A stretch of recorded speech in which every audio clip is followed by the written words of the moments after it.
T-minus 3, 2, 1,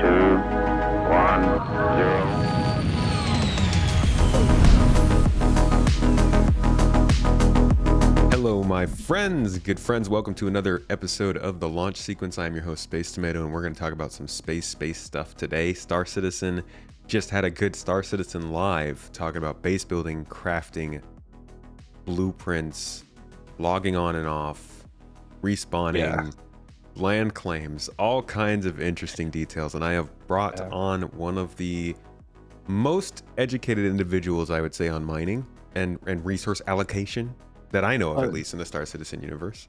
Well, thank you. That's flattering. So, yeah. Red Monster, my friends, thanks for joining me, man. Yeah, always a pleasure to be on. And yeah, today's episode was great. There's a lot of content they covered, and I feel like I'm gonna have to go watch it like 3 or 4 times to really get everything out of that, because it is right up my alley. And they covered a wide range of things that I have a lot of interest in. So I'm glad to be here. We're going to have this talk, and this is within hours of watching it. It came out, I think, they streamed it probably 8 or 9 hours ago. It came out on YouTube a little bit after that. So we've only had the chance to watch it once. I personally have not really had the chance to think about it. I don't know about you, but lots of first impressions and things to consider. By the time everybody's hearing this, you'll have had more time to think about this, but hopefully this discussion can jolt your brain a little bit, because it's interesting stuff. I say we jump straight in, because we got a lot to cover, and talk about your own area of expertise, mining. So I'm an industrial focused player for the up until about 3.18. That was strictly mining, because that was all we had. Salvage, as they brought it out, has been a little bit loose. The gameplay hasn't been that in depth. We've had, structural salvage, as well as the hull scraping. So, as we expand into the further arena of industry, which includes base building and crafting, those are obviously things that I'm going to want to spend a lot of time on. But the real route where it all starts off with is the resource extraction, because you need something to craft with. You've got raw materials that you need to bring in. So obviously finding those is going to be crucial, and that just feeds the whole supply chain from there.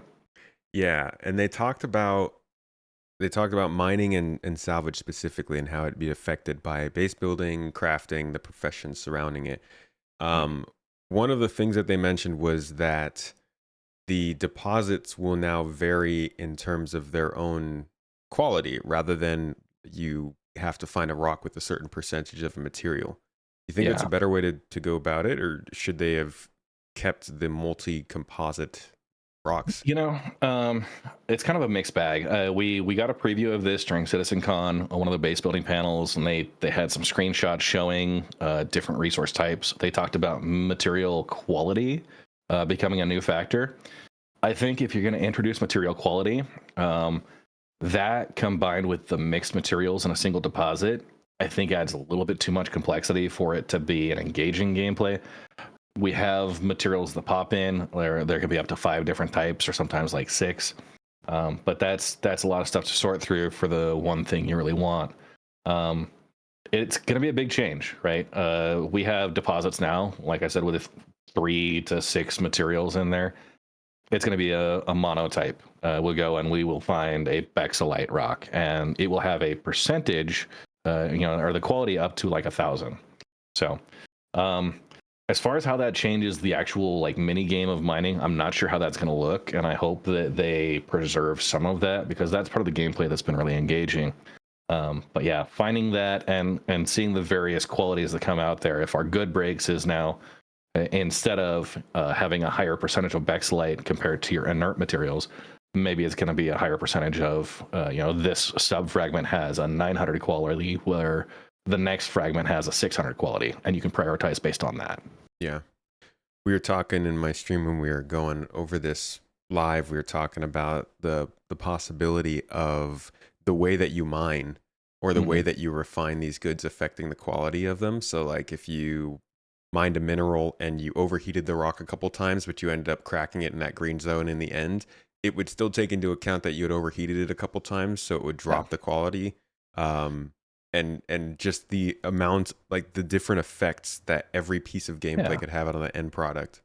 Or maybe if you got a specific, maybe it's a copper or an aluminum, that overheat actually anneals the material, and you get a better quality by overcharging a little bit during that process. No, that's deep.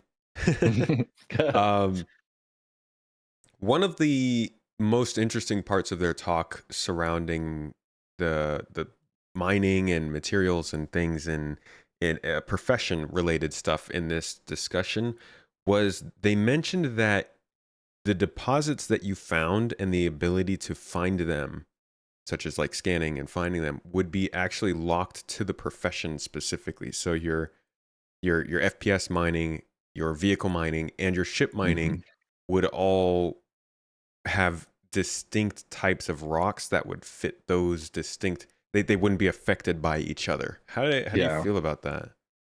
I think it reduces a little bit of clutter. I don't know if you've tried to go out rock mining, but you're hauling a vehicle, you're scanning as you're going, and you've got to discern your signals. There are certain that show up at a further distance away. Those are going to be your ores that you need your prospector or your mole to mine. And then the actual rock mineable gems, those only show up within about 4 kilometers. So you've got to be constantly managing this. I think it adds a lot of visual clutter. And one of the things that they've always struggled with, I think, is the scanning interface changes almost every single patch. This is probably going to be a lot more focused now, where they can go fine tune what actually appears there, being locked into a specific type of signal. And obviously toggling what profession you're aligned to is going to help with that. But I'm interested to see how they implement it. I do think it is in the right direction, so that someone who's out there and all they're capable of is doing hand mining, they don't have to go find all those other signals that, it's kind of like opening up a Christmas present and it's empty, right? It's not something you can deal with. So there are a couple different levels that I have questions on this design wise, because I think well, tell me what you think of this. So when you take the rocks and you split them into 3 different categories, that's almost like making them different resources themselves, right? If you can't impact them with the other tool, then it's its own distinct thing. Like gold on the hand mineable size is a distinct resource from gold on the rock mineable size, is kind of what they're doing here. I think it's going to be even more separated than that. Right now we have gemstones and we have ores, right? So there's hadanite, janelite, dolivine and aphrite. Those are our gems. You can't do those really. Technically, it is possible you can fracture one of those gem deposits with a prospector or a mole if you're using the very minimum at the maximum distance, right? Yeah. But the limited set of materials we have right now, there's like 17 or 20. They're going up to literally the hundreds, like 500, 600 different types of materials. And I think there's going to need to be that type of separation to start. And also the way that they're going to be they're going to be kind of brought into the verse. It's going to be more biome specific. So you'll know where you should go to hand mine. And maybe that's going to be caves. Maybe that will be specific locations or specific geographical features. So you think materials won't even have spawn rates in the other sections of gameplay? I don't think you'll have crossover at all. The exception, we talk about the hand minables, vehicle minables, so your rock and your rock DS, the ship mineable ores, so that's your prospector and mole, but they're also going to be doing ground, like building minables. So you're going to have your extraction buildings. Those will have their own unique type of resource as well. Do you oh man, I honestly, I feel like they should all be the same. So do you think that the base minables that are in the ground will be different from the large rock minables we get with prospector mole? Then is there also a chance you think that those will be different too from whatever we're doing within Orion? I think it's going to be, there may be a little bit of crossover, but I do see the larger scale like the Orion, I see that behaving more like the large scale like base minables, that rather than fracturing a rock like we're doing right now, It's more doing that deep core, extraction type. Now that could be completely wrong. I don't know what their gameplay plans are with those detailed specifics, but I don't see much crossover happening between those. What about, this is the other part of my question regarding this scanning. Do you think that this means that you mentioned signals earlier, so you could probably extrapolate on that a little bit more. Do you think this means that somebody who is out there trying to survey a planet, maybe get some exploration data so that they can go and sell it for some money, will they need to have a specific scanner meant for hand minables to survey that planet accurately to sell that data? Will they have to have a specific scanner for ship minables to do the same? Like, do you think they're limiting who can even visibly see these deposits now based on what they're scanning for? I think it might be, it would make sense to have it tied to a capability of a scanner, potentially, but I could see scanners that are able to do multifunction and tune those. Obviously, with crafting and upgrades, like they've talked about that being able to be more sensitive to specific types. So it may be that all scanners can locate any type of deposit, but you could specialize a scanner specifically for your ship minables. So it would get a signal boost on those. Okay. Going back to the way that resources are being spread out, you mentioned the idea that you could kind of find out which biome they might appear around. They mentioned things like cliff sides and certain deposits where you could know that certain things would spawn. Mm-hmm. About a year and a half ago, I think it was, they said that they were working on resource scattering per planet, so you could kind of know which planet or moon to go to get which resource. Is that the case in your practice? Right now, with the limited set of resources and the way the game currently plays, and this has been my feedback since about the 3.19 update when they kind of rebalanced everything. It's more the tier 3, like the common materials. Those are more directed into specific planets. You can find 2, sometimes maybe 3 of those common resources that make up the bulk of the deposits. Mm-hmm. But everything else has, it's all still pretty random. You can get any material in any deposit and planet. There's nothing that, I can go out to Selin, I can go out to Walla, I can find Quantanium in any rock out there with enough luck, right? There's nothing that locks it out. So okay. I think what we're going to see is as they move over to this more diverse resource pool, they're going to have better fine-tuned controls to say, okay, instead of having like the 12 different types of deposits we have now that each have up to 6 materials that could be part of that bill of materials, it's all going to be individual deposits, and they can determine how, like on a resource per resource level, how much of that resource is going to be there, as well as potentially what range of mineral quality or material quality you're going to find in that location. Yeah. So you could have a planet that has a lot of bexylite or whatever material we'll end up calling it in the future. It could be really prevalent, but your qualities might be 200 to 400, where you could go to a different planet. It could be 10 times as rare, but also your quality could then be up in the 800 or 900s, where it's more of that jackpot moment.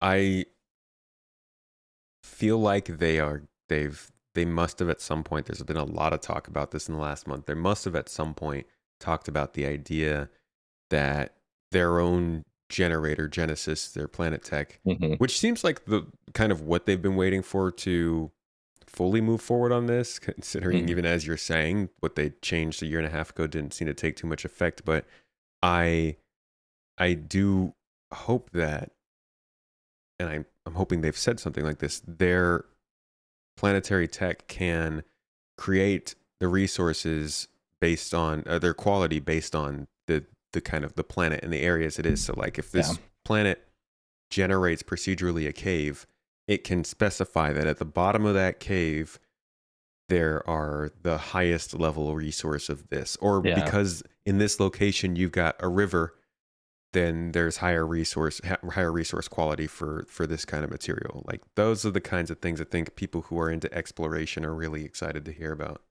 Yeah, and I see that already with the change into the 4.0 code base. I think what was it 3.324.2 Hmm. when they switched from the 3.0 to the 4.0. Yeah. At that point, all of the mineral details, the harvestables, and the planets, the recipes for all of the rock spawnables, those are no longer something that's in the client. It is all run through the server side. And so part of my struggle is I've been using that client data to generate my cheat sheets and tell people what percentage minerals on each planet. I don't have any of that data anymore. It's as of the 324.2 and moving forward, that's run server side. We saw the same thing, about a year and a half ago with the item inventories. Those are now managed server side. So like the SC items finder, those type of resources, they used to pull that same data. They can't anymore because it's controlled on the server side. What do you think that says? You think that's significant to the game? I do think so, because previously you had to wait until a major patch cycle to go and change the distribution, balance things out a little bit more. It gives them the opportunity now to balance that economically from the server side, and they don't have to push a client patch, right? They don't need to wait for the next like 4.1. They can do that on the back end directly without having to push a client side update. Okay. Yeah. So they can kind of tweak economic factors on the fly. Hmm. Yeah. That is interesting. Overall, the idea behind material scatter is it's mostly miners that are caring about it, right? I know that's a big topic for you, but it affects everybody, especially with how important they're making crafting. They're putting Yeah. crafting just about the center of everything at this point. And You talk about getting a better ship, getting a better scanner. You're going to get better weapons, FPS weapons with higher fire rates. Those are going to rely on higher quality materials and the blueprint and crafting system to get those upgrades to. yeah, it's a good way for them to allow people to. It's a good way to let us find things without having to keep making more and more things. Like, it's much better to Hmm. be able to find 10 different quality levels of gold than 10 different minerals. You have to come up with stories and excuses for those being there. Yeah. All right. So let's talk a little bit about from materials to this is I think one of the more interesting parts of the whole talk they had, and that was raids on bases, cross shard actions, offline raiding, stuff like that. That is, Yeah.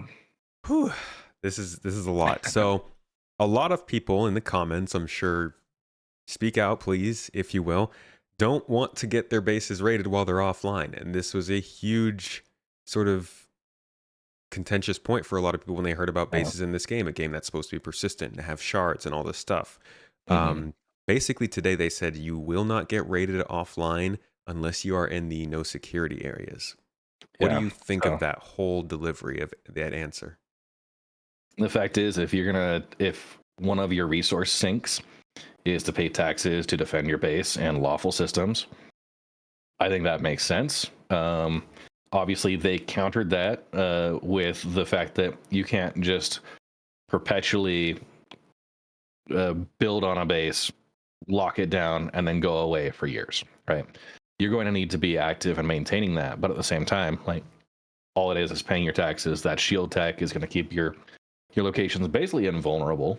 From what I understood, there's still the potential for hacking to be done if they're able to turn off the security and that comms through each sector. But Well, it, um, it's it sounds like you're invulnerable in high security, but yeah, and then you can be offline rated in no security. But it sounds like when it comes to mid-level security sections, you can be rated, but you need to be online, right? yeah. My takeaway was if you were online, um, there was some protection that they had to be on the same shard as you.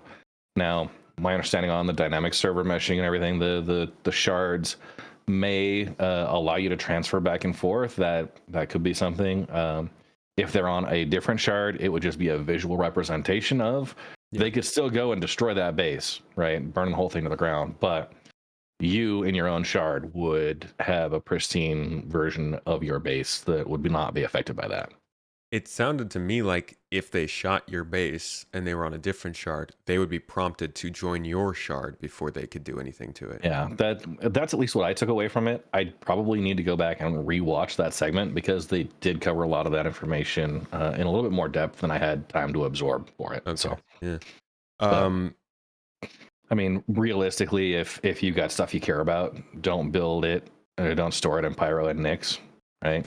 Yes. Yeah. And I think that's the most important thing that to take away from all of the talks they've had about this is like they are very, very aware that people want to be able to build their bases and have their little small spot off in the distance that nobody bothers them at and not have to worry about getting attacked or raided or anything like that. And in high security zones, that's 100% the way it will be. Yeah. And it will cost you something to do that, right? Yeah. Your taxes in those high security, that's the counterbalance, right? You need to maintain that. You need to continue to be active in order to preserve that space. Otherwise, they talked about it being opened up, right? Other people can come in, raid your base if you're inactive for too long. So. Yeah, I think that's a solid balance. I was very worried when they first started answering it. It sounded like they were saying that offline rating was just not going to be a thing at all. Yeah. That you would always have protection against that. And I'm not the person who's going to be offline rating people, but I am a huge advocate for trying to allow for a lot of consequence and choice and gameplay that supports that stuff. And I don't see any reason to not allow people who want to try that kind of thing to do it in like those no security areas. So I'm really glad that that's the direction they're going. Yeah. Yeah, it'll provide opportunities for those who want to take part in that gameplay and balance it against, kind of the space dads who just, we've got nights and weekends to do things, right? And we don't want to spend all of our Friday night trying to rebuild a base that somebody was able to break down Thursday at 2 a.m. Yeah, yeah. A lot of that also then was kind of based around this idea that when you did shoot at a base, like I said, you might get prompted to change shards. Now, a lot of people are listening thinking, putting the connections together of shard and server. We have right now multiple servers. So you can select from the drop down US, Europe, Asia, Australia, I think. Each of those is a region that represents a slot of servers you can join, right? So you get put into one of these servers and you are in the game with one of your friends who may have also clicked on EU and is not in one of the other servers. As of 4.0, those are now called shards. So same idea, and you have multiple shards per region, and then you have multiple regions you can join. That's not changing. At least it sounds like not to 1.0. Per their conversation, they said multiple shards per region, which kind of we were wondering, are they shooting for one shard per whole region? We know the whole goal was the whole world. That's a little wild. And with the dynamic server meshing, how is that going to serve things, right? How often do you want to transition between boundaries from shard A to shard B within a region? Because if you go from Walla to Lyria, maybe one shard is only serving one of those planets or moons, right? Well, that would be those are servers, right? Those are the servers within the shard. So the way that they're talking about it, it would basically be the same type of game. We would be dropping into a shard and playing with a friend, but you might be on shard 1 in the US and I'm on shard 4 in the US. And they talked about how that could be the case, but you would need to jump from shard 4 to shard 1 if you wanted to attack my base in shard 1. Otherwise, you can use the services, respawns, refueling, repair, all that stuff. But this does seem like it's a little bit more fragmented than what people want to see. Do you think this is like a step back? Is this a problem in the vision? How do you feel about that?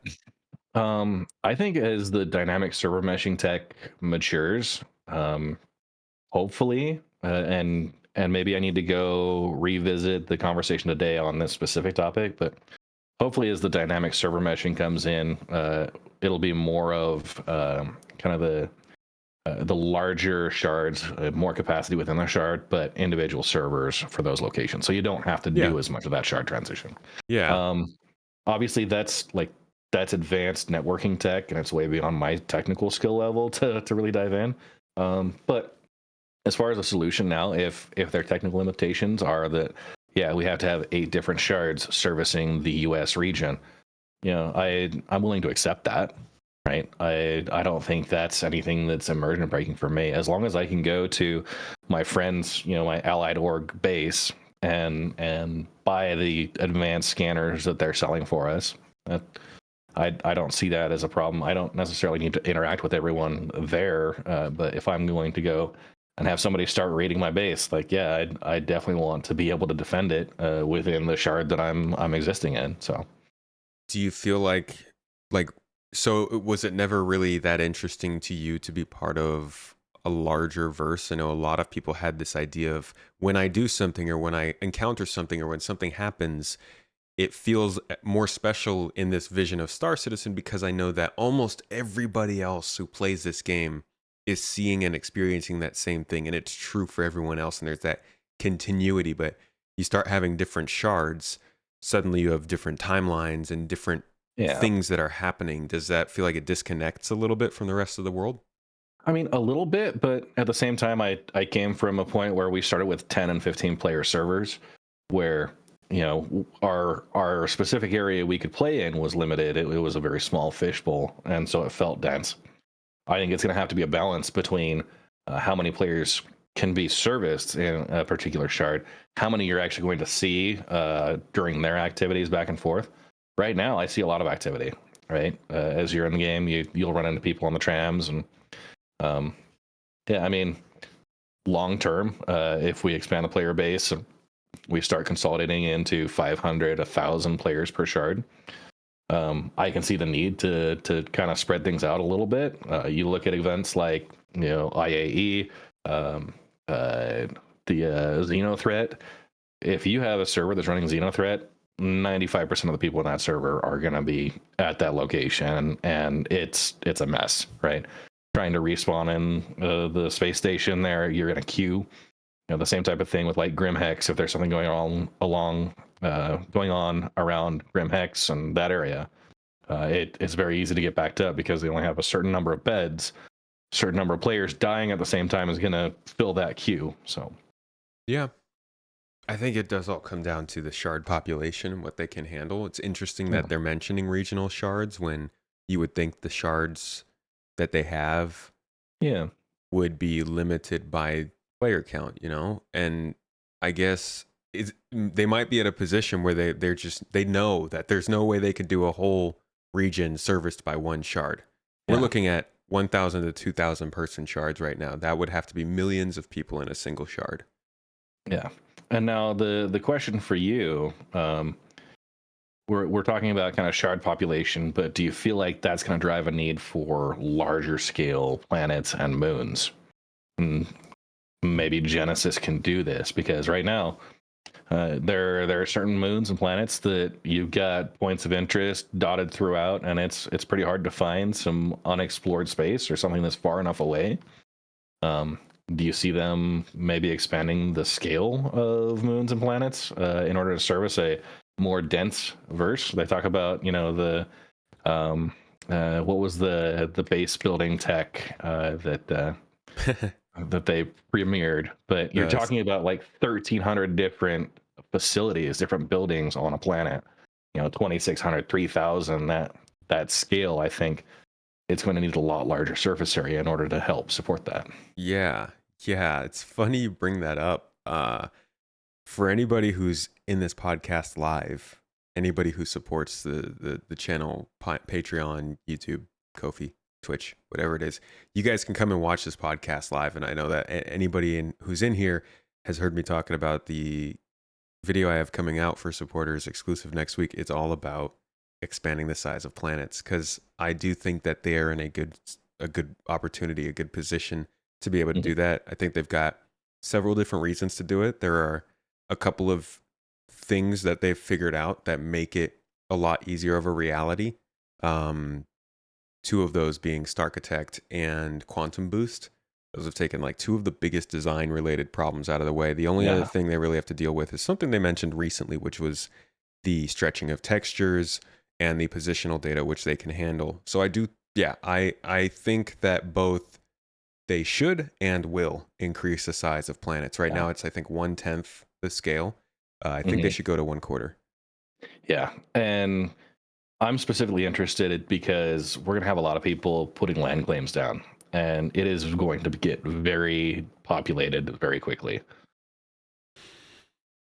I do think that there's plenty of land. I mean, there's two sides to it, right? People are underestimating how much land there is available to us, but people are also underestimating how much people are going to try and claim land. And this is something that we were going to talk about during this show, but just the idea of reclaiming those bases from people who are squatting on the land. They've talked about how more and more facilities on a single planet will cost more. I think there are going to be some good detriments to owning land and claiming a lot more land, but you are right. Overall, even if you don't want to be right bumped up against the boundary with somebody else's base, you want to be able to fly into your base without radar pinging somebody else's base 50 kilometers off, right? That's Right. super. That's not okay. I don't want that. It's a little scary. Right? Yeah, it's a little scary, but yeah. So we need a good cushion between areas. And I think one of the things they did talk about in the discussion today about land claims and the specifics was you're going to have an exclusion zone outside of your land claim where no one else is allowed to claim that and build on it. And I think it's going to be interesting how they balance that exclusion zone. If it ends up being a 50-kilometer radius or whatever your radar distance is times 3, right? We're going to need to find that. And there's probably going to be a lot of people who go out and strategically put down clusters of claims so that they can take a much larger area. Yeah.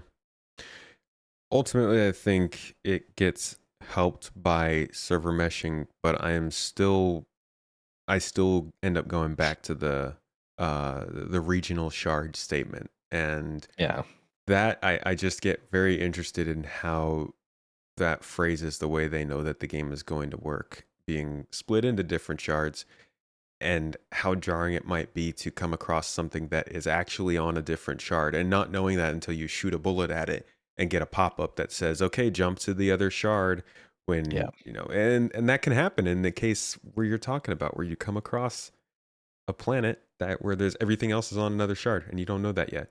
I think there's a lot of people who have a lot of things to say about that, and I wonder what the overall consensus will be. But that's a very interesting one to me.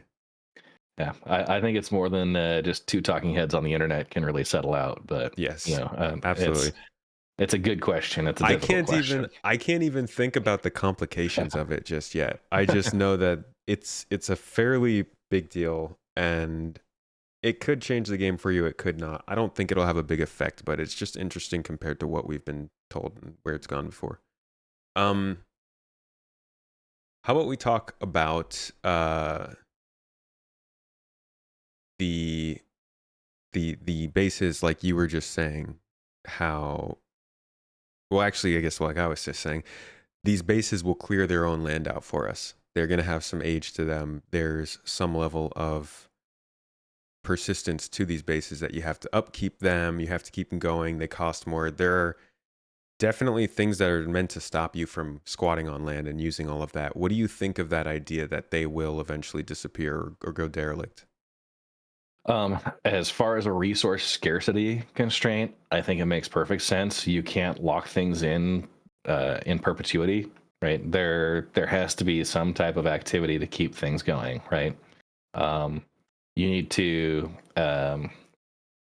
re-up your claim, essentially, and it should be meaningful based on the size of land you've got. They did talk about the expenses for those land claims being being the resource sink for a lot of it, as well as the taxes to keep it protected. So as far as kind of locking things in forever, I don't like that. I do think it makes sense to have it open back up. And they also did talk about sorry, I'm losing my train of thought here. So as far as the overall land claims, let's bring it back. You're gonna have distinct trade-offs: the size that you want to claim, and the system and the security level. They've talked about those being kind of the main deciding factors, and it may drive orgs to consolidate operations a little bit more. You don't want to go as wide with your footprint, if you have those ongoing maintenance costs, and especially considering what other costs are going to be out there besides just owning a base. Yeah. So there's also, I'm sure plenty of people are happy to hear that relays are going to be following you from engineering gameplay on ships to your bases. So you'll have to go around and change the relays on your mining drills out there. And some people, this sounds terrible too, I imagine. But like with a lot of other parts of the game, those are the people that probably should pay other folks to do this stuff. I think that there are plenty of people in my own org who are really excited for base maintenance and just organization. Yeah. We were even talking about this before the podcast. You've got a plan for a whole group of people in your org that will be just solely focused on running bases, right? Yeah, and it's got to be the right type of person, because not everybody's going to enjoy that gameplay, right? Yeah. There are people who all they want to do is they want to go out and shoot, and if those people need a place to call home, like, yeah, there will be orgs like mine that go out and provide this. I think of it as a white label service. We take a fee, we go build a base for you, hand the keys over when it's done, and tell you, all right, here you go. You've got a hangar, you've got a med center, you've got a couple of buildings here that you can kind of set some habitation, maybe customize from your own. But at the end of the day, hand the keys over, you put your branding on it, and you got your own base, and you didn't have to do a single bit of mining to do it. It's pretty cool. That's actually one of the things that they talked about at CitizenCon, which they didn't talk about yesterday, but just the whole idea that you can reclaim a ship and go and take it to somewhere where they can basically strip it of its legal tags, and then it's yours. Yeah, a transferable title, right? That's gnarly, dude. Yeah. I love that. Sorry, go ahead. Yeah, and they talked about being able to set permissions and transfer ownership of bases and stuff. So yeah, I see that being a service that maybe those who are more industrial or logistically inclined would be willing to fill, especially since not everybody's going to want to go out and put in the work and the time for it. But maybe they're going to be pretty rich from bounty hunting or piracy, and seeking folks to help out with the areas of the game they just don't enjoy. So. You're going to want to have master crafters. We're even seeing with these bases themselves that the building integrity, the strength of them, the amount of work you have to do to upkeep them can be determined by their tier, by the resources used to make them, by the quality by which you craft them. So you've even got the buildings in which you're using to build other things and do things can be affected by your crafting and made more efficient. And that's your way, folks. If you don't like the idea of engineering, then you make sure everything you build has the specific resources and crafting practices that make them high enough quality that they break down less or have less glitches and stuff like that. And I think that's, again, them just putting crafting at the center of it. It's just about everything for this game now. That's going to be the unique value proposition for a mercenary or a bounty hunting org, to go hire a base building specialized group, because they will have access to the higher tier upgrades, the higher tier blueprints. Back kind of early gaming for me, in Skyrim, you had the option to enchant gloves or something that would give you a better enchanting skill, and you had this positive feedback loop that you crafted better gloves, and then you enchanted gloves with an even better enchantment bonus, and you got this. So you can get up to almost a near perfect enchantment percentage and bonuses.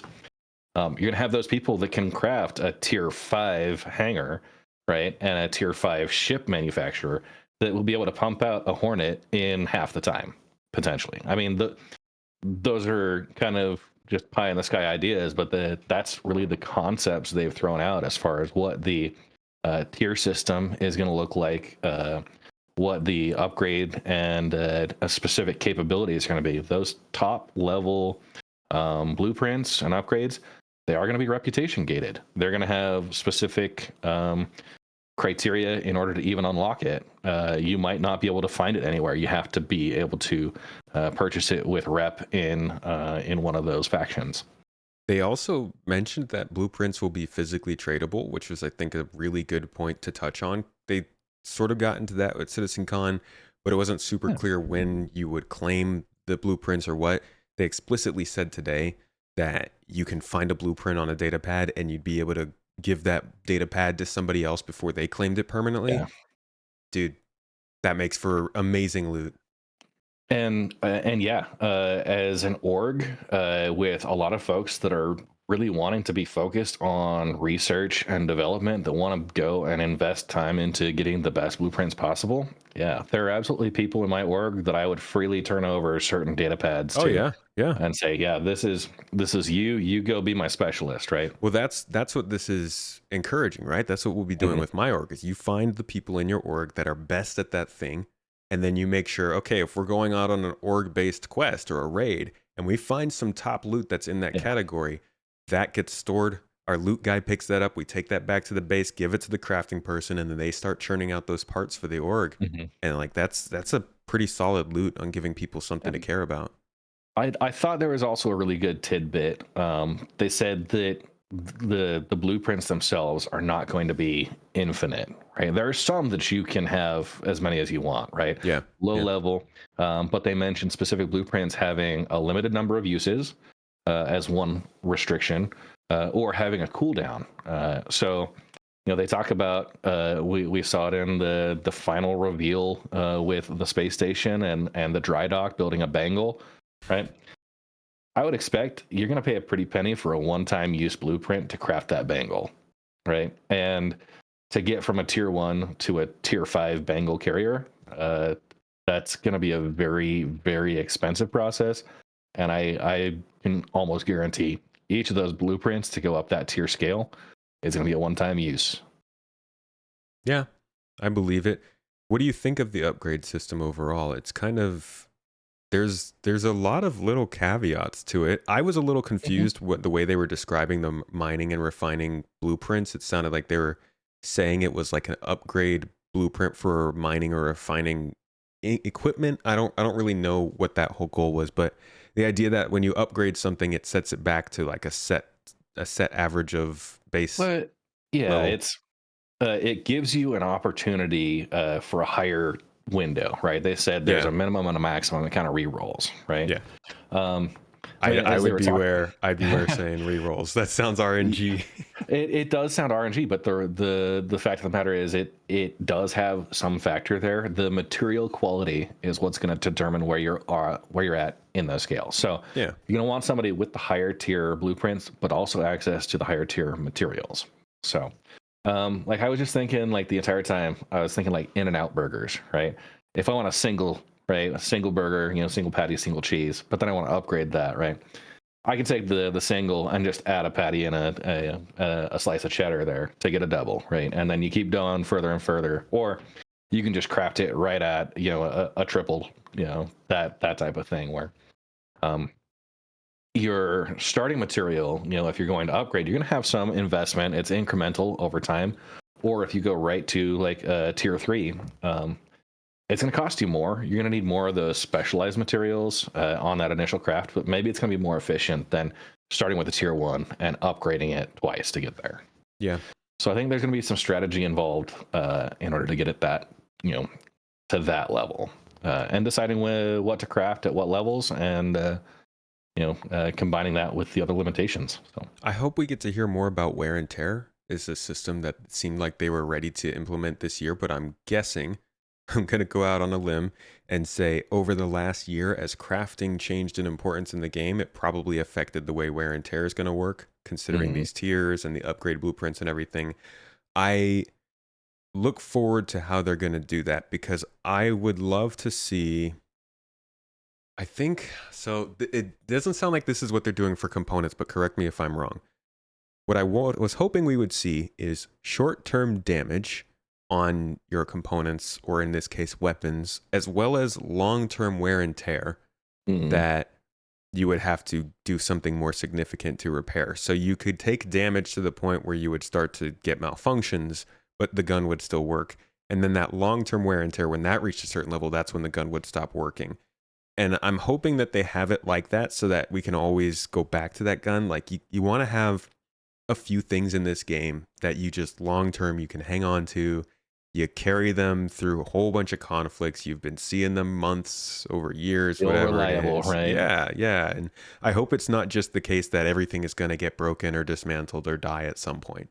Yeah, and you hand off your, P6LR, and you're like, okay, like just be careful. The optics are a little off to the left, something like that. That just it gives a little bit more character. But yeah, I think any damage you suffer, it should have a proportional amount of that long-term durability loss versus the short-term what can be repaired, and that can accumulate over time. And maybe it has to go and refit once you reach a certain level, but. Yeah. So you think the limited use blueprints make sense? Going Yeah, I back to think that. there are a number of cases where I would be really concerned if there wasn't a limited use to it, and that's part of their balancing for the economical side, right? You can't go and craft as many bangles as you want. It's going to take you a long time, right? But you shouldn't be able to start 20 of them and just start kind of churning through at whatever pace you want. If you've got that type of high level material, high level blueprint, it's going to be impactful. So they need to keep some type of restriction in place to prevent it from going just crazy, right? We're talking about economic inflation in a video game that can really spiral out of control. Okay. No, it's not that I disagree with that. I saw some people having some problems with that. I haven't thought about the ramifications much. This stuff it's Yeah. very important. It's very deep rooted kind of Well, functions of the game. yeah, and we've seen it over the over years, right? There's power creep in the specs of the vehicles they release. There's balancing. They try and make it so they not to touch on the drama of like the Corsair getting nerfed and the Paladin coming in with punching above its weight class, that type of thing. But yeah, they need to be able to make those balance decisions to help tamper some of the power creep. Yo, anybody who's looking at this right now and not thinking they're going to get disappointed with some kind of balance, you're in for a surprise. This is an insane amount of stuff to have to go through. I mean, we've barely even touched on upgrades. Yeah. And it's a strategic choice you're going to have to make, right? Do I apply this upgrade to this particular ship when I know that I can only use this once or twice or 3 times, right? Can I use it on this ship? Is this going to be the one I want to put it on, right? You're going to want to hold those resources and use them where it makes the most sense long term because it is going to be a resource limited issue. I also like the key detail that the specific blueprint upgrades you have, the parts you apply them to on your weapon or something, are the parts that actually see stats change. So you have to upgrade your grip or your stock, let's say, to see less recoil, or your barrel to get better fire accuracy, whatever the heck you call it when you shoot guns and they shoot in the same spot. I don't care. Yeah. And I think they need to stay consistent with that. Like, if I should be able to upgrade my tractor beam and it lets me, if I upgraded the power supply of the tractor beam, I can lift something more quickly or something like that. As far as like guns and stuff go, like my FPS game style has always been kind of the DMR marksman style. I want those guns to be precise.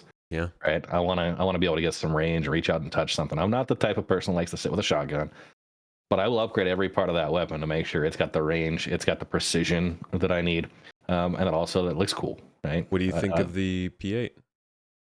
I haven't had much time to play around with it, honestly, but I really want to get in and explore that in a lot more detail than what I've got right now. So feels good. I like it. Yeah. Physical blueprints is the thing we were talking about here. Yeah, I love the detail, man. I just can't wait for this stuff to actually exist. Oh my gosh. Who else is saying that every single time they talk about this stuff? Physical blueprints are going to be really good opportunities for loot, probably nice little narrative tools and things that NPCs can dangle over us when we're going about our missions throughout the game. Things we can find, get awarded, all kinds of stuff. And really want some blueprints. Yeah, blueprints, give me more. Yeah. But when we're going out and doing group stuff, if only one person can get them, how's that gonna work, Red Monster?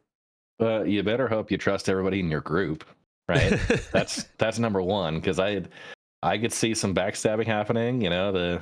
The Yeah, split of dude. 3 ways, it looks a lot better than a 4-way split, right? But I do see that being a really interesting narrative tool. And they talked about kind of the raids and the end game content with kind of the what is it, the municipal works under Area 18. Kind of gets your dungeon crawler vibe from Yeah. it, at least from what we saw there. Yeah, if your reward at the end of that is a nice upgrade to a P8 stock, yeah, I think it's worth running the mission. And if you got to do it a couple of times to make sure everybody's got it, that's the type of thing that with MMOs really keeps groups engaged. So I guess you gotta be able to rely on the fact that that loot box is always going to give you the same thing, which is how it should work. We don't want chance to dictate loot boxes. yeah, and maybe it drives some good opportunities that if there's a data broker, right, who's hauling around a bunch of blueprints and you happen to just sneak one out of their pile without them then finding it, that's an interesting infiltration gameplay loop that yeah, it's a great narrative hook to be able to drive things. Yeah, I still do think you're going to see problems with people in parties dashing out in front of all their friends and getting to the loot box first to grab the blueprint that they know everybody's going to want. That's going to be there's always annoying. the Leroy Jenkins, right? That's the one person who just wants to go guns a-blazing. And yeah, you ever play Star Wars Galaxies? No, I haven't. I know he made a couple of references in the episode, but I don't have personal experience there. So I don't either. I actually didn't know he made references, but I just so many similarities, parallelisms between this game and Star Wars Galaxies, and we've talked about them nonstop. But it's always interesting to hear from people who play those games, that game, and talk about the similarities to this one. Yeah.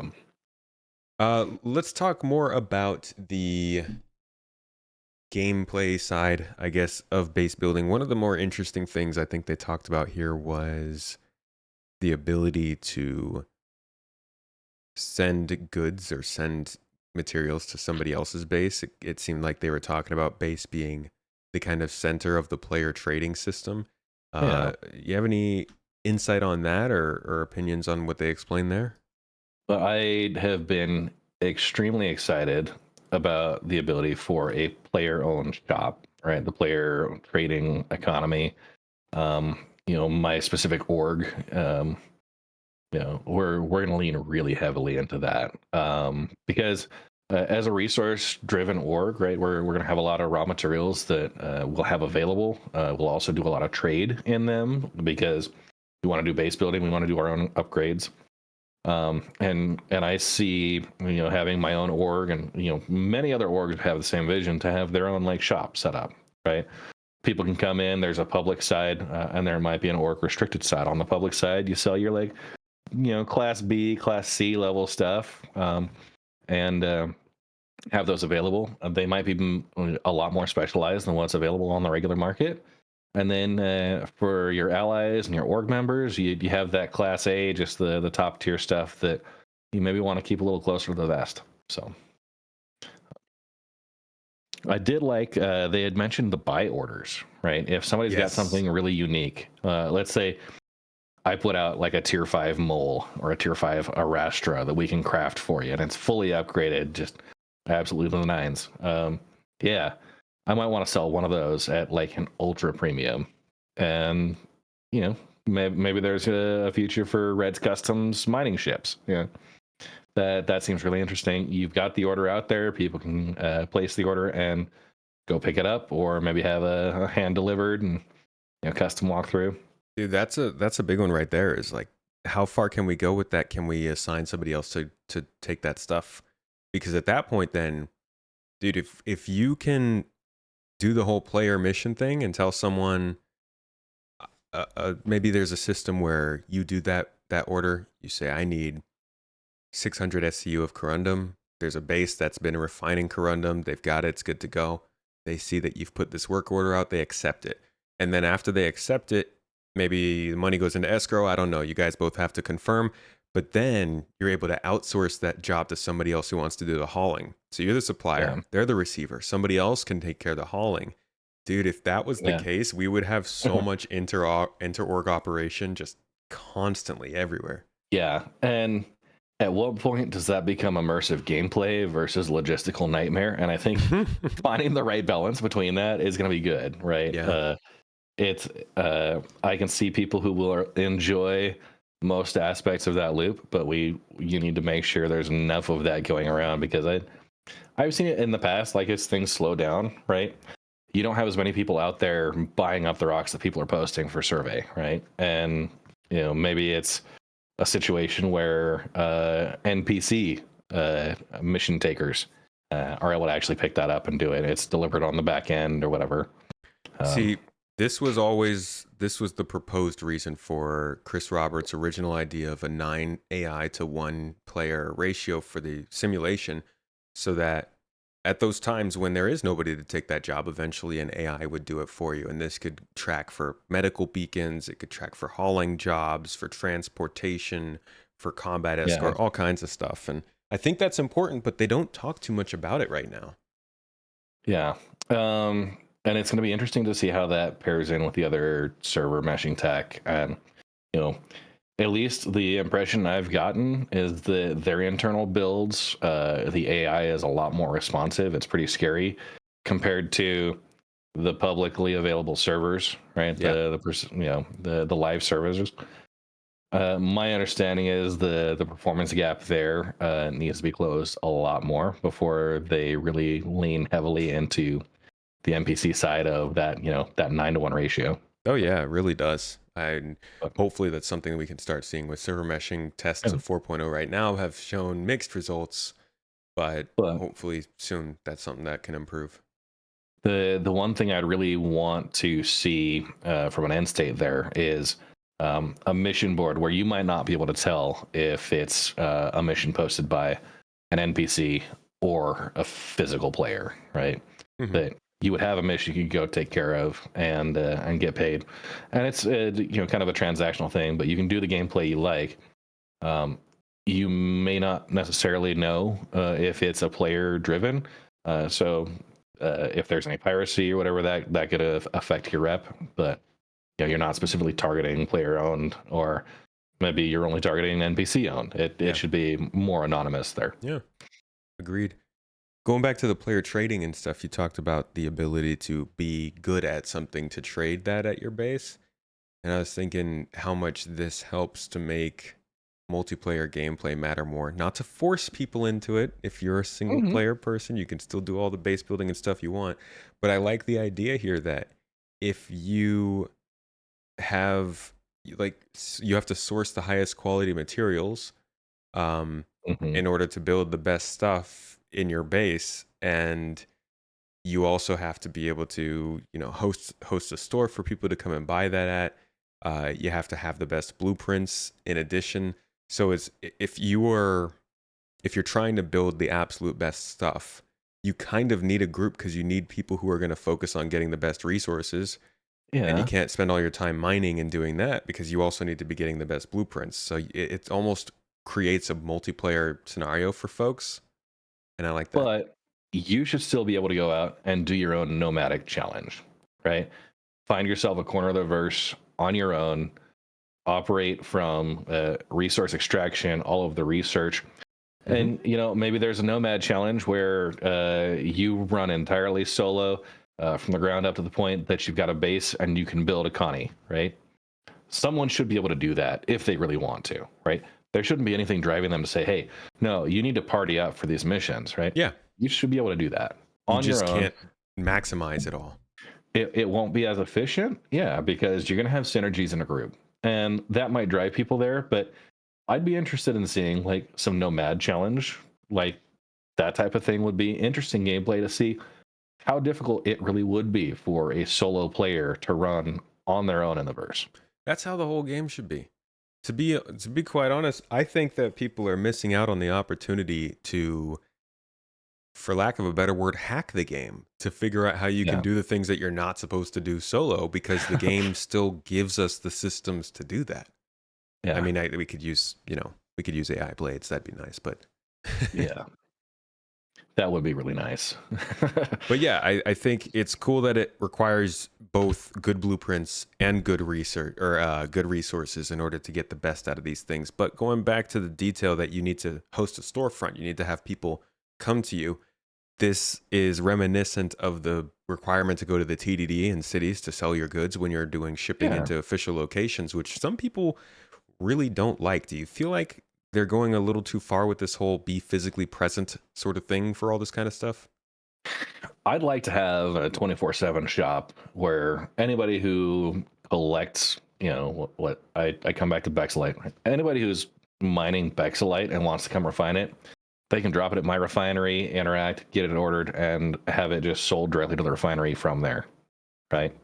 I don't want to have to be online to have to do that because I feel like I will have resources, I'll have refineries, and kind of a pool of credits that somebody can come drop 600 SCU and just add that to my inventory. But they'll get paid, with enough to keep some margins. But that's the type of commodity shop I see running. If it requires someone to be online, I feel like that's difficult. Um, that's more counter to the amount of time I'm able to put into the game. I can't sit here 24/7 because there's personal and professional responsibilities outside of the game. But maybe that's something that maybe we misunderstand what they're going for there. But I don't like being required to be online in order to complete that transaction. I think there should be things you could set up to have available, and whenever the other person is able to complete that transaction, Well, they can do it on their time. You can do it it on sounds yours. like you don't have to be online for this. You could just have it at your base and they can go buy it. Yeah, But no, but how about the idea that they actually have to go to your base to buy it? I'm fine with that.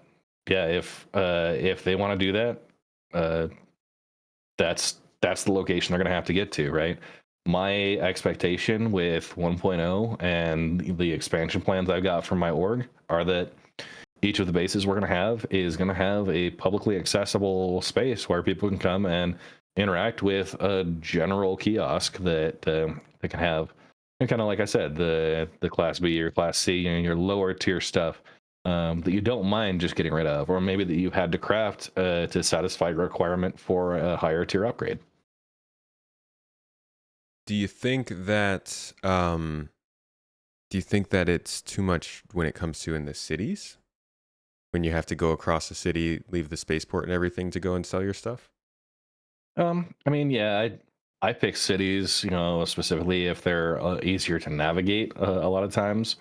But yeah, having to cross a city just to get to the right type of shop, I think that's part of,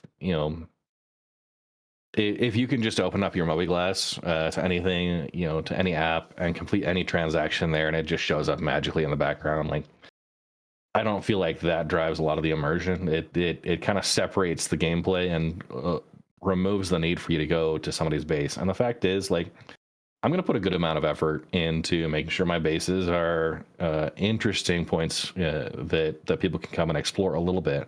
Yeah, I'd love to go and see other people's bases, right? Understand what they're doing, the way they've got things set up, and if I can complete all of my transactions just through the Glass and never have to go step foot on their home planet or whatever, I feel like you lose a little bit of that potential gameplay experience. Okay. So It's like said in chat, it's definitely nice to be able to make a place that's public facing that people can visit and see that's yours and it represents you and your group. yeah, and combine that with maybe something that's a little bit private, something they won't have access to, but they can look at from a distance and say, hey, you know what? We've got our own little security team. They've got this drill area over here. We got a couple of ships that are out on pads, but you can watch from behind the fence, right? Just don't hurt yourself. Yeah. So with all this crafting and everything they're doing, do you think that they should have a balanced team for this game at this point that is dedicated solely to not developing features, but just focusing on the balance of already existent items and weapons and making sure that it all makes sense? Yeah. I'm kind of smiling here because we've had some really great examples recently. I think you and I were talking about it before stream, but like the Polaris taking 14 million credits to restock the torpedoes. I don't think somebody's got a spreadsheet in the back end deciding what to price those at, right? I think right now they're just trying to get the systems in place, and the team who's trying to balance it right now, I think there's a lot more work that needs to be done to keep things within reason. There absolutely needs to be people actively managing, the costs, the expenses that go into things, as well as looking at, what players are actually crafting, what they're being capable of, how much of that's getting out onto the market. So I think everybody would agree that they would like to see ships balanced a little less chaotically. Or at least if you had a balanced team, maybe the communication surrounding each balanced pass would make more sense. But it's so much work for them to have to make all the stuff they're making for the game and then also explain why they're trying to do things with the live environment they're doing. I think people would really appreciate if there was a team that was just dedicated on making sure that the live game made sense. Because this isn't an alpha. I mean, it's an alpha. Okay. Yeah, sure. Yeah. It's an alpha, but it's being played very, very thoroughly and regularly across the globe as a regular game that CIG kind of advertises to be like a regular playing experience. That even over the course of the years, Chris has kind of said once we hit 4.0 and server meshed environment, you're at that point. That's next year.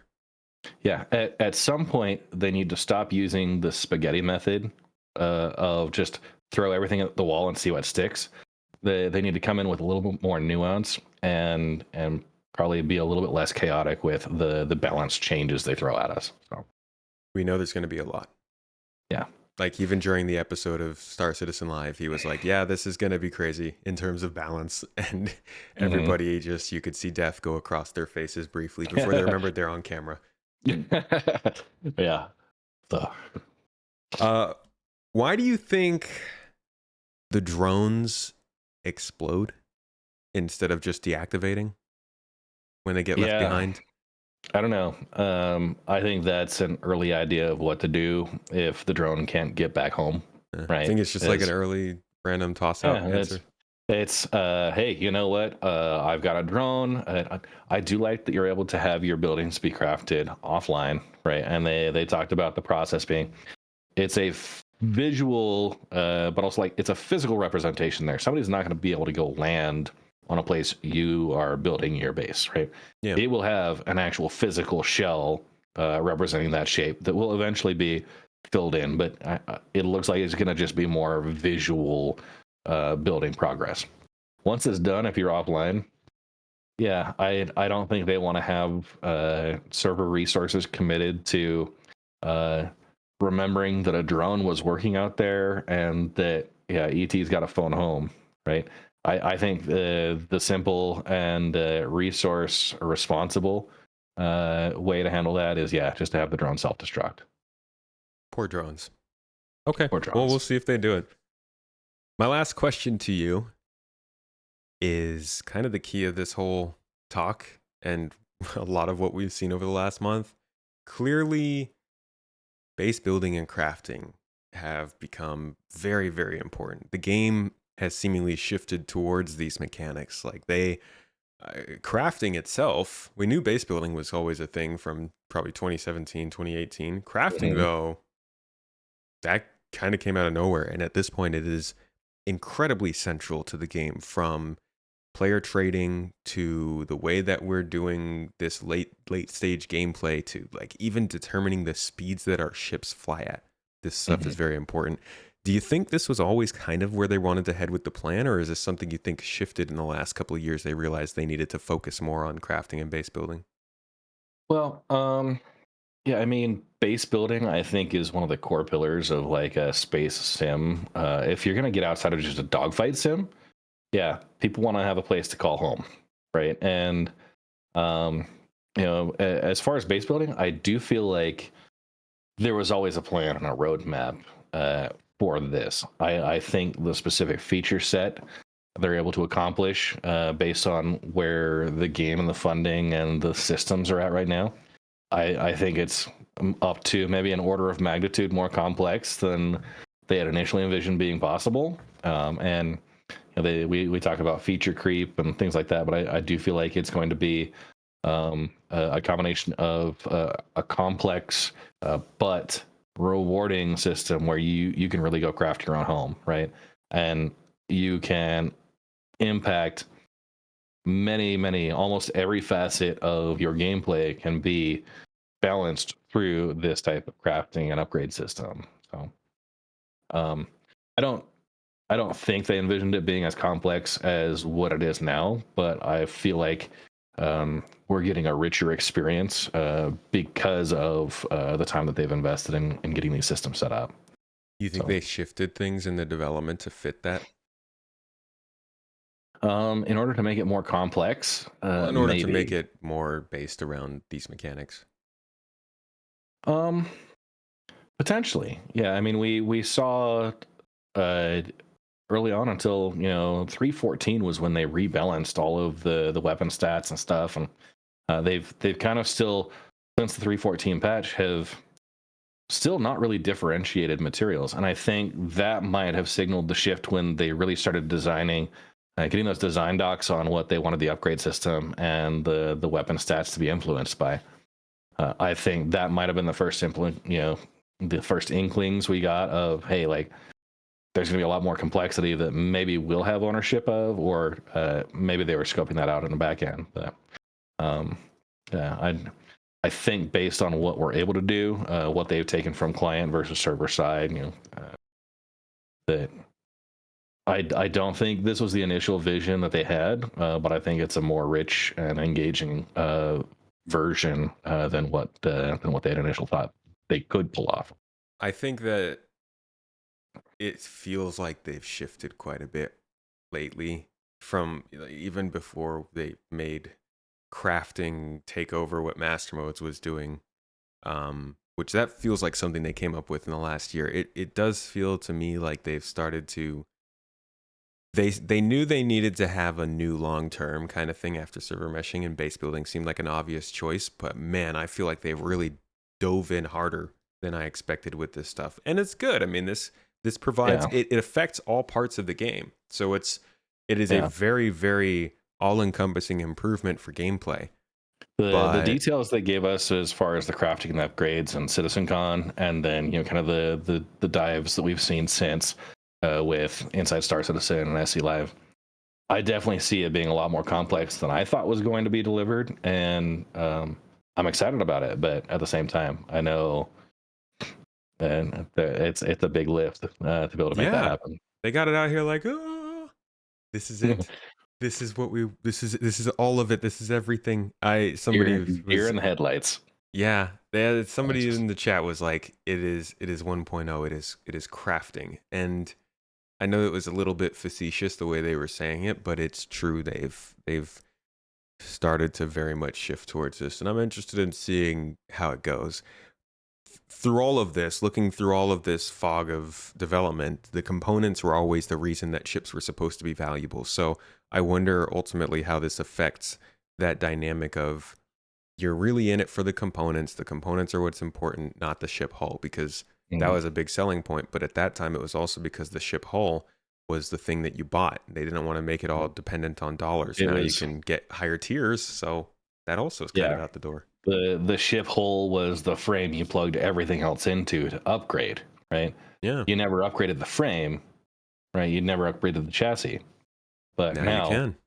now you can. Yeah, and they've connected it to a really important part of the game. And if that's the way that this game has changed over through the course of development. But those are the kind of big shifts that are good to keep in mind when you look at where this game's going, where it's come from, because that shows how much this game will change and can change from what they've said before. We're all here for a cool space game, but I think we should all consider that the minute details can shift quite a bit, and hopefully they just stick to the big pillars that they've set out. Yeah, absolutely. All right, man. Well, any last thoughts on everything that we heard at this episode? Yeah, I mean, it just when they have done the deep dives into base building, this has been what I've been looking forward to for years, right? The opportunities we're going to have gameplay wise to really establish an org footprint. I am eager to get these into my hands and start playing with them, start understanding prototyping, building out what my requirements are going to be to put the footprint down that I have envisioned for my org and my own personal use. So I thought it was a great episode of SC Live, and overall, like, I think this is going to be one of the most engaging crafting systems available, right, in any game out there. So I'm excited to see how they're able to pull it off, and the level that we're going to be able to have in our hands and really shape that verse. So, have you played a lot of games with crafting systems? Yeah, I mean, I've done space engineers and other types that you kind of have to manage your own supply chain, and you can go pretty large scale. But yeah, what I'm seeing within Star Citizen, I think is more unique. So cool. Yeah, I haven't done much when it comes to crafting. I've played several RPGs, so I know a little bit of that stuff. Done a little Metro Exodus, but there are very in-depth crafting games that I haven't really got into. Even in a game with crafting like No Man's Sky, that's not really the area that I get into. So I'm interested to hear how this one compares. Yeah, and I might not be the best reference for an all-inclusive view of those type of crafting systems, but yeah, I'm invested here. I'm liking what I'm seeing, and I am not seeing at a high level. I'm not seeing advertised the level that we've got coming our direction. So, well, thank you for joining me for this talk, Red Monster. Can you let the folks know what kind of content you make and where they can find it? Yeah, so I'm RedMonsterSC. You can find me on Twitch or YouTube, twitch.tv/RedMonsterSC, youtube.com/RedMonsterSC. I live stream Friday nights and Sunday mornings. We've got a Sunday morning mining session, and I also I run an org called the Red Legion. We're industrial focused. We're going to be doing mining, salvage, base building, and a little bit of our own security as well. And then dabbling in other aspects of the community, racing, commentating, and looking at getting out there into the alliance within Pyro and Nyx as we get into that 1.0 release. So yeah, it's gonna be interesting to see how gameplay changes with 4.0, especially because I'm doubting we see any of this kind of stuff for a little while. I think it's at least late next year. What do you think? Yeah, I think late next year is probably we're gonna get the initial versions of the bases potentially in that time frame. It'll be a limited set, but then they'll continue to build on that palette. That additional buildings, additional themes within, starting to dive into more of the specializations. So I think we got a handful of patches before we get a really in-depth system. Yeah, but I think we'll see a pretty strong framework with a limited palette late next year. Still a ways out from a incredibly functional system, and I think that's true for a lot of parts of Star Citizen as it is. We're always 2 years out, so thank you for following us for the last 2 years, and we'll see you for the next 2 years, folks, on this lovely podcast every week. And you can go ahead and check out the other YouTube channels if you'd like. We got a gameplay channel now, which is coming out, putting out some solid stuff. Just had an episode with Wicked Wookie, Mr. Scooter, reviewing ships. Also, main channel's been putting out some things about these very topics in a more concise form. So check those out if you will as well. And if you're on an audio platform like Spotify or Apple, thanks for listening. You can always check out the video if you want on YouTube and have a little subscribe there. But thank you all for being here. Red, thank you again for joining me for this episode. Always a pleasure. Hope you enjoyed it. Hope you guys all learned something in this one, and I will see you all next week.